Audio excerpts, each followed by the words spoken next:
We all have a message and art that we can share with the world that people can benefit from, and Snapchat geofilters are one of the best ways that you can share your message with the world. Now, if you're wanting to learn how to create a Snapchat geofilter, I can tell that you're a smart individual that understands the impact a geofilter can have, and you want to learn how to create one. First of all, I want to say that you're definitely in the right place. I want to help you get to that point to where you're creating your own geofilters. Now, I'm not anybody special. I'm just a designer that happened to find out about geofilters early on and have learned how to create Snapchat geofilters through a year and a half of experimentation, trial and error, and research. In fact, 4 months after Snapchat geofilters were open to the public, I received a text message on my phone asking if I knew how to create a geofilter. The text message happened to be from a friend that needed a Snapchat geofilter for graduation that was happening in a couple days. And I had no idea what to do because this was the first time I had ever heard of a Snapchat geofilter, and the whole submission process and how to create one was so confusing to me that I just wasn't able to get it to her in time.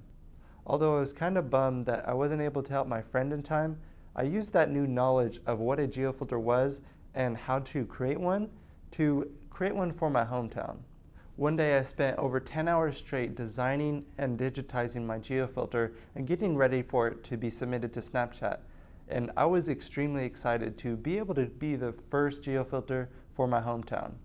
However, 2 days later, I was disappointed to see an email from Snapchat saying that my geofilter was rejected. Now, I thought for sure I did everything right, so I just went ahead and submitted it again, but yet again it was rejected.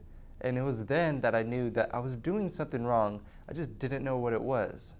So I spent hours and hours studying other people's common mistakes, as well as the flaws in my design and my submission process.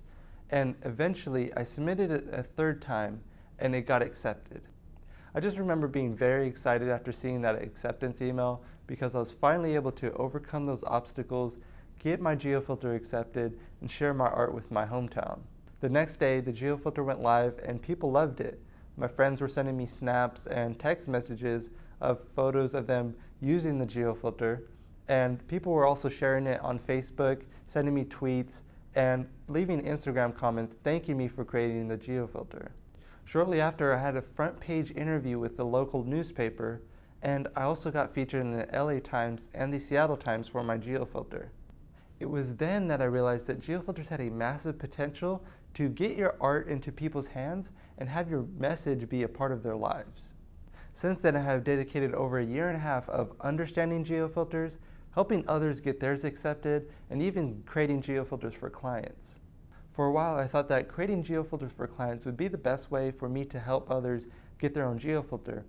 However, I realized that my time is limited and I can only create so many geofilters.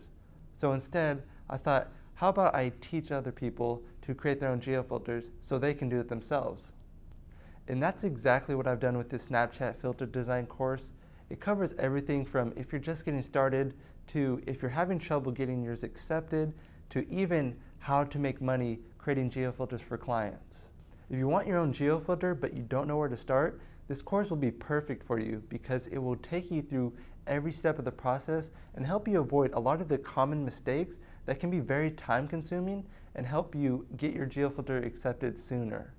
In the course, we'll cover how to digitize your geofilter using Adobe Photoshop and Illustrator, or a free program if you don't happen to have those two, as well as cover the submission process in order to get your geofilter accepted. And lastly, if you've already been able to get your geofilters accepted, but you want to take your design skills to the next level or begin earning money by taking on clients, then you will get a lot out of this course as well. In the course, I cover how you can add custom hand lettering to your geofilters in order to make it stand out, how to attract clients to you, and also how to price client projects. Now is a perfect opportunity to start creating Snapchat geofilters that shares your message, gets your art into people's hands, and positions you as an influencer in your community. There's an increasing amount of people that are having a really big impact on their community through Snapchat geofilters. Now the only question left is, will that person be you?